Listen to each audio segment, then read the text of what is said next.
Maranatha, Maranatha, Maranatha.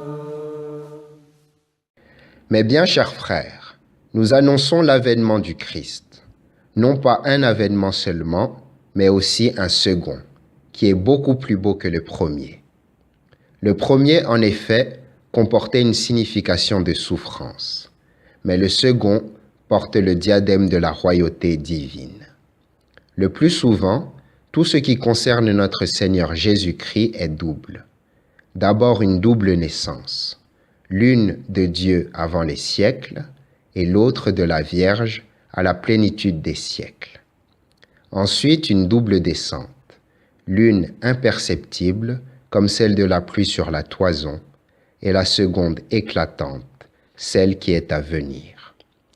Dans le premier avènement, il est enveloppé de l'ange dans la crèche, dans le second, il est revêtu de lumière comme d'un manteau.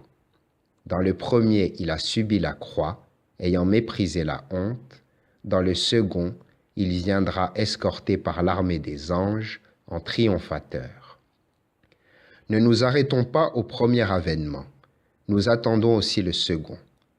Comme nous avons dit lors du premier, béni soit celui qui vient au nom du Seigneur, nous le répéterons encore pour le second. En accourant avec les anges à la rencontre du Seigneur, nous lui dirons en l'adorant, béni soit celui qui vient au nom du Seigneur. Le Sauveur ne viendra pas pour être jugé de nouveau, mais pour juger ceux qui l'ont traduit en jugement. Lui qui a gardé le silence lors du premier jugement, il rappellera leurs crimes aux misérables qui ont osé le mettre en croix, en disant, voilà ce que tu as fait, et j'ai gardé le silence. Dans le premier avènement, il est venu selon le dessein de miséricorde, et il enseignait les hommes par persuasion. Mais lors du second avènement, ils seront contraints de reconnaître sa royauté.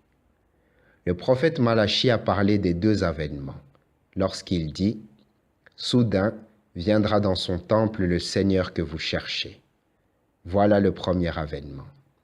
Et aussitôt il ajoute pour le second, « Le messager de l'alliance que vous désirez, voici qu'il vient, le Seigneur Tout-Puissant. Qui pourra soutenir sa vue? Car il est pareil au feu du fondeur, pareil à la lessive des blanchisseurs. Il s'installera pour fondre et purifier. » Saint Paul veut parler aussi de ces deux avènements lorsqu'il écrit à Tite « La grâce de Dieu s'est manifestée pour le salut de tous les hommes. C'est elle qui nous apprend à rejeter le péché et les passions d'ici-bas, pour vivre dans le monde présent en homme raisonnable, juste et religieux, et pour attendre le bonheur que nous espérons avoir quand se manifestera la gloire de Jésus-Christ, notre grand Dieu et notre Sauveur. » Tu vois comment il a parlé du premier avènement, dont il rend grâce, et du second que nous attendons. Donc, notre Seigneur Jésus-Christ viendra du ciel. Il viendra vers la fin de ce monde avec la gloire au dernier jour. Car la fin du monde arrivera, et ce monde créé sera renouvelé. Amen.